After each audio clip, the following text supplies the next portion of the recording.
Financial Survival Network, helping you to survive and thrive in the new economy. Get our complimentary newsletter at financialsurvivalnetwork.com. This is the Financial Survival Network. This show is brought to you by Audible. They are the leading provider of spoken audio information and entertainment. You know I'm a huge Audible fan because you can listen to audiobooks whenever and wherever you want. Whether you're at the beach, the gym, or stuck in traffic, there's nothing quite like Audible. Go to audiblepodcast.com/Lutz and sign up today. You are listening to the FinancialSurvivalNetwork.com. I'm Kerry Lutz on 1230 WBZT. Well, it's often said if you're ill physically, then you're probably ill on some psychological, emotional, and spiritual level.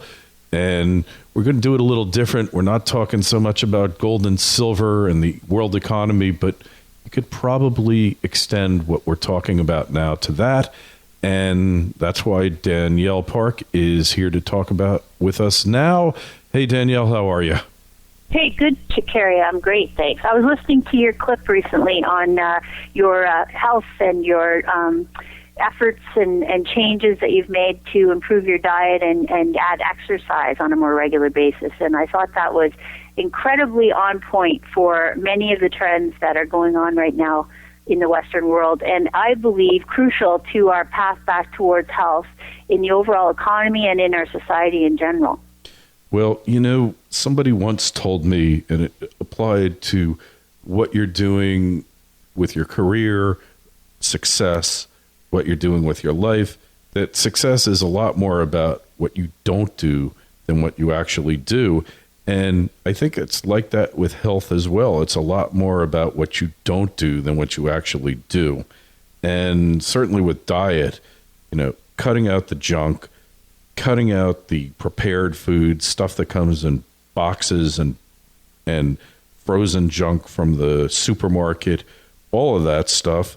Once I got rid of that, it seems like the pounds just got rid of themselves. I don't know how to explain this, Danielle, but this has been virtually effortless on my part.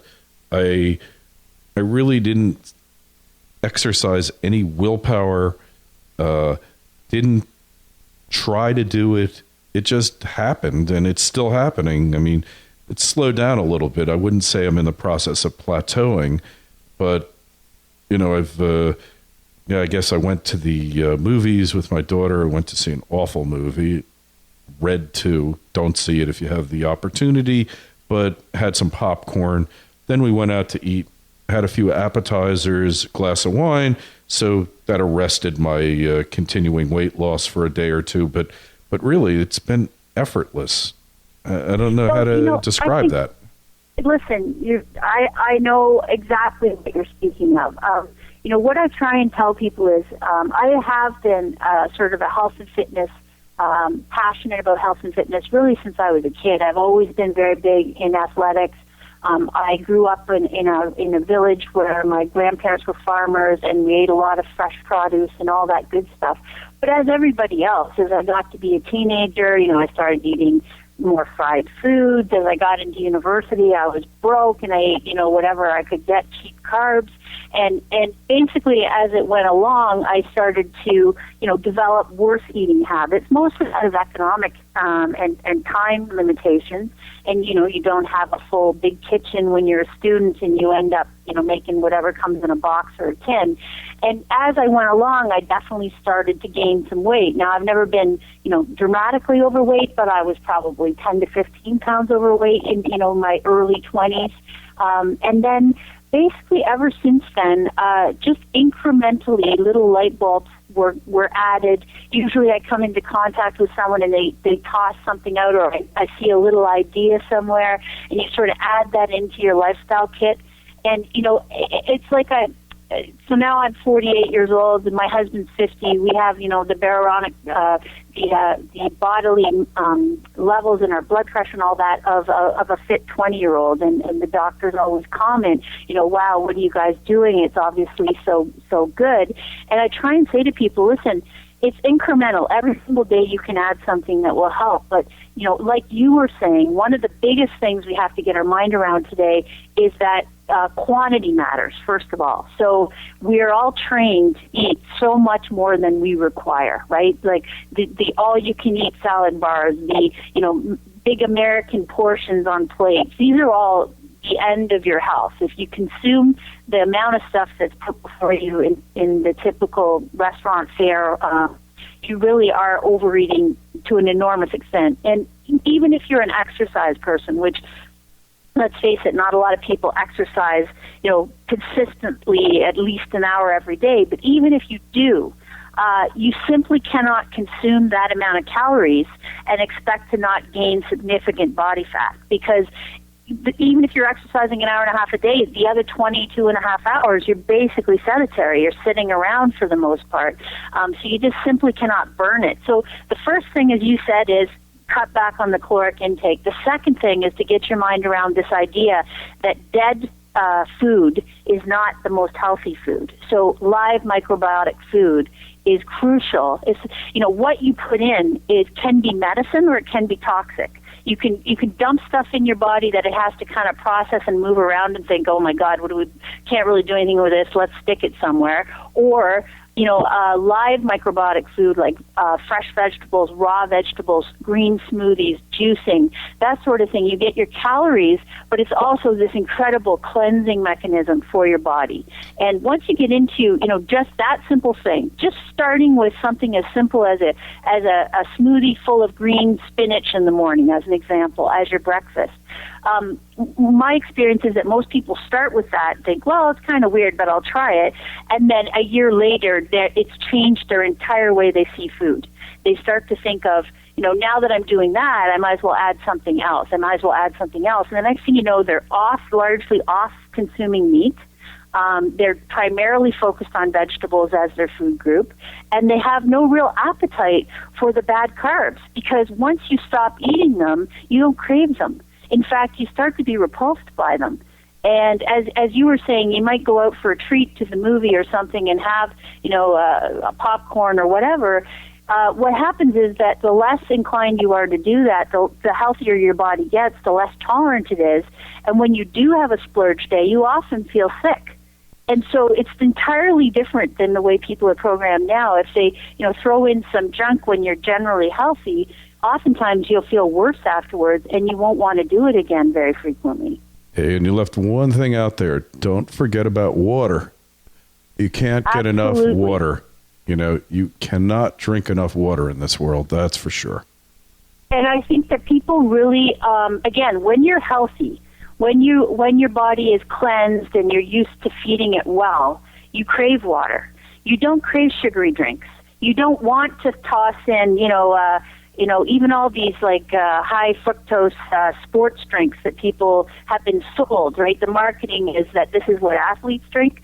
You know what? I don't know very many high-performance athletes that actually drink that stuff, but the point is we aren't high-performance athletes. We don't burn a ton of calories, and if you're putting in a ton of calories through just empty caloric beverages, high-sugar, empty caloric beverages, you just can't afford it. You really can't, because you can't burn off enough calories in a given day, even if you're going to the gym and running and doing whatever you do for a half hour or an hour or whatever a day, you simply can't afford that extra amount of calories. And so it's just, I really think, I was mentioning to you, I put a clip on last week of the Irish economist David McWilliams. He does this whole thing on the economics of food. He did a talk in Sydney on last January, and I put the link on July 19 on the blog. I think everybody should watch it. It's just so illuminating on this issue of, how we got into the credit bubble and the health crisis, which we are in today in the Western world, is very much connected. The readiness of quick, fast carbs, the preponderance of credit use, which led to more restaurant use, which led to, a bunch of eating out habits, which ended up being overportioned and poor quality inputs. And that created all this extra credit that people were spending. Well, one of the good things about the bursting of the credit bubble is restaurant usage is in a secular decline. people are going out a lot less. Well, you might say, oh, that's too bad, poor them. Actually, I say that's great because they're more inclined to stay home, make more fresh food, start to learn about food mechanics and how you put together decent meals than just going through a drive-thru and grabbing something fast. Yeah, makes total sense. And, it's, heck, there are healthy restaurants out there, that is for certain, but, you don't always know. You think a restaurant's healthy, but you really don't always know if it's healthy or not. And that's really a big problem, isn't it? Well, it's also that, but I can pretty much find something healthy to eat that I like at pretty much anywhere that I go. It's a struggle at certain places, but another main thing, and we've done this for years in our family, is our family of four will go out for dinner and we'll have 2 entrees between the 4 of us. You don't, this idea that you have to order an appetizer and then an entree and a dessert and, a few drinks, there's just way too much calories for anyone. And guess what? It's more expensive. So it's actually in your best interest on a health and a financial basis to consume less. So what my husband and I will often do is we'll share, maybe we'll get a salad each to start and we'll share an entree of some kind. My kids do the same things and we're full. Very oftentimes we'll still bring food home with us from the restaurant. And it's not because we're, making ourselves suffer or not giving ourselves what we really want. It's because we're absolutely full and surfeited and content with that kind of food intake. Because your body just gets used to it, and it's what you want. It's not you being hard on yourself. It's what you actually want. Hey, that is a great point that you raised. I want to welcome our new sponsor, Audible. I've been listening to audiobooks from them for over 5 years now. I am a huge Audible fan. In fact, I've bought multiple platinum memberships. Platinum membership, you buy 25 audiobooks at a time. I just got done listening to the first 3 or 4 books of the Jack Reacher series, the one you probably saw or maybe you didn't, in the theater, Tom Cruise movie. Just a wonderful book, wonderful series, expertly narrated, and so many times I'm in the car, I get sick of listening to music or news or the radio. I just put my iPod on, plays the book, and makes that trip go by so quickly. To me, this is one of the great things of the information revolution of the internet, is that you can get over 100,000 books on your iPad or iPod or iPhone instantly. Another thing that they have is courses on Audible, the Modern Scholar series. And I've listened to lectures about World War I, Shakespeare, nanotechnology, detective novels. It's so enlightening. To me, Audible is a must-have killer app for the iPhone, the iPad, for my computer, wherever I am. I'm always downloading these books. Like I say, they're a sponsor, so check them out. They've got a free audiobook and a 30-day free trial membership. Just sign up at audiblepodcast.com/Lutz, Lutz. Again, audiblepodcast.com/Lutz. Sign up today. Like I say, this to me is a dream sponsor.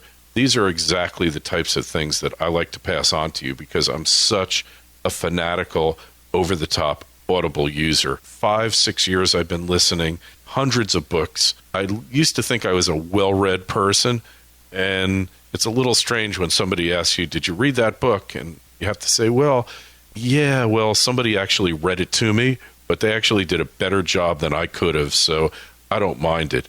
But my friend Sean Perger up in Vancouver, he listens to almost as many as I do, and he can't get enough. I know you're going to love this company, love their service. I do. So check them out. audiblepodcast.com/Lutz. What you think you need, what you think makes you full, but once you start eating properly, you need less than half that. And if you think that you never have enough money, try eating properly. For one thing, your bill for pharmaceuticals will nearly vanish. My bill. Well, that's the other huge thing. Exactly. You were talking about the drugs you're buying, and most people less than a third, Danielle. Themselves. Yeah. It's outrageous. So not only are we wasting all this money on food that's killing us, but we're wasting all this money on drugs we don't need just because we're not, eating properly. So it's this vicious circle. But the beauty of it is, it's so reversible, and it's so easy to fix. Actually, even people that are very far gone, they think, "Oh God, my health. I'm on all these meds. There's no way I can change this. I'm in my 50s," or whatever their excuse is. Completely wrong. And you can watch so many documentaries, that have been made, like May I Be Frank as an example of a guy who's in his 50s, who's physically, just tortured himself for his entire life. Poor diet, drug and alcohol abuse, the whole 9 yards, smoking. And he gets on this health bend and literally transforms himself physically and psychologically. His life completely changes. So it is never too late, and that's really exciting. Yeah, and I can't even tell you. I'm spending a fraction of what I spent. Other thing, alcohol consumption. Now, I was never a big drinker, and you know me, I'm a pretty big guy, so the amount of alcohol it took to really affect my senses was more than most people. But once I started eating better, the amount of alcohol I consumed, I'd say I'm consuming about 2/3 less. A glass or here, maybe 3-4 glasses a week at the most. And so my total food and prescription drug budget is down by 2/3, Danielle. And I'm eating better. And that's real money. Yeah. That's substantial savings over time. And I agree with you. I find now, always liked a glass of wine, but now that I am eating so clean and my diet is so clean, you don't have a lot of excess body fat. You just have no interest in drinking very much. Like a glass of wine, 2 glasses of wine is kind of my comfortable max if I'm having a nice dinner. And you have no appetite to drink more. You just don't want to. You're more inclined to drink, Perrier or just ice water throughout the evening because it just makes you feel great. And then you get up the next day, you don't feel all sluggish. You're full of energy, and you can start your day. Exactly. Yeah, it's so true. Yep, it's amazing. Yeah, all sorts of unanticipated and unintended consequences. And I have to tell you that the main motivation for doing it, that's, I think, really important. And you can't emphasize it enough. Aesthetics, how good you look, can't be the main motivation. It's got to be your health, that you want to feel good, how good you want to feel, and for your family, your children, but mostly for you, that you want to feel good and that you want to improve your health and your quality of living, your quality of life. Forget about the aesthetics. That is a side benefit that will come along with it, that you'll get regardless what else you do. That'll come along with it. One more thing just to add on the concept of aesthetics. Yes, there's a vanity component because I agree. I think people look much better when they're fit and healthy than when they're heavy. But so many people spend so much money on, for example, clothing, on body art. I believe this whole obsession with let's not talk about that. Tattooing and piercing and all that. Part of it is a decorative function, I believe, that people are adding. Instead of working on the hanger, they work on all the stuff to decorate the hanger because they feel so unattractive physically underneath. And I think that part of the savings in when you work on the hanger and make your body fit and healthy is that you no longer need to decorate it or cover it up or have so much on the outside. So there's additional savings potential there because, you can buy a cheaper suit when you're a fit, strong man and look like $1 million. You don't need to actually buy a super expensive suit. Hey, but Danielle, I got to tell you this. New York City's Appellate Division First Department, they sided with me and against you. They struck down New York City's Board of Health rule. They say that regulated the size of soda servings. They say it exceeded its legal authority and acted unconstitutionally when it tried to put a size limit on soft drinks served in city restaurants. So I rest my case, Danielle, but hey. Well, you won this round, Kerry. I'll give you that. But I still believe that they will come to tax and label bad calories and food Danielle, the way they do alcohol and cigarettes today. It's in our collective best interest to have that stuff heavily taxed, just as it is for other things that people put in that harm their health. So you win this round, but I think this battle's long from over. Okay, Nanny Danielle. Thank you for that one. And on that note, Danielle, it's jugglingdynamite.com and venablepark.com. I got that right? That's right. Hey, so we know where to find your nanny, your best nanny instincts. We'll talk to you in a couple weeks. Any more vacation plans, or are we going to talk to you then, or no, taking it couple easy? Weeks is good, Kerry. Okay. Yeah, enjoy, keep biking, keep eating your veggies. Hey, definitely, I will eat my veggies. I won't be drinking any double gulp sodas, even though it is my lawful right and my constitutional right, even if I'm in the People's Republic of New York City, even while Nanny Michael Bloomberg is still mayor. But I knew he was going to lose this, and I knew that judge's decision was pretty well bulletproof. There are some things that a mayor should not come between, and one of them is a double gulp 7-Eleven soda.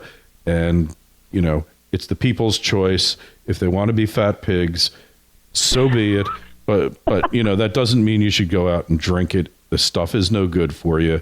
It's that simple. But, you know, I don't know if you remember this, Danielle, because I got a few years on you, but you used to have these things called cyclamates, and they were banned because they supposedly caused cancer, although we always suspected it was because they tasted better than sugar, and the sugar lobby just couldn't abide by them. They banned them back in the 60s, and we never had an artificial sweetener that ever tasted any good since then. And, you know, I say bring back cyclamates, but you're better off not drinking the stuff because water is really much better. Anyway, financialsurvivalnetwork.com. Go there, get the Financial Survival Toolkit. We've got a bunch of special reports coming shortly, written mostly by others, because honestly, Danielle, you're a much better writer than me. Do you have any special reports you want us to disseminate for you? Well, I basically write two kinds of communications. One are for our clients, which are private, and the rest is for the public, and I always put that on the blog. So it's pretty much always published there. All right, but there must be something there that you really like that's out of date, kind of. But anyway, if you think of something, let me know. We'll pass it out to our subscribers out there. So jugglingdynamite.com, venablepark.com, financialsurvivalnetwork.com. Talk to you in a couple. Danielle, Nanny Danielle, we'll talk to you in a couple. You be well. All right, you too. Hi, it's Kerry Lutz. I recently decided to move my retirement account into physical precious metals to hedge against the coming times. If you want to move an existing retirement account into physical precious metals that you can hold in your hand, tax-free, there's no company that can do it more quickly and efficiently than Regal Assets. It took them just 24 hours to open my new IRA account, and all I had to do was fill out one simple form. The best part is that Regal Assets does all the work for you. They cover the setup and administrative costs for 2013. If you're interested in making the same move I did, call 855-678-6620, 855-678-6620. That's 855-678-6620, or visit them at regalassets.com. You'll be glad you did, and tell them Kerry sent you. The Financial Survival Network, helping you to survive and thrive in the new economy. Get our complimentary newsletter at financialsurvivalnetwork.com. This is the Financial Survival Network.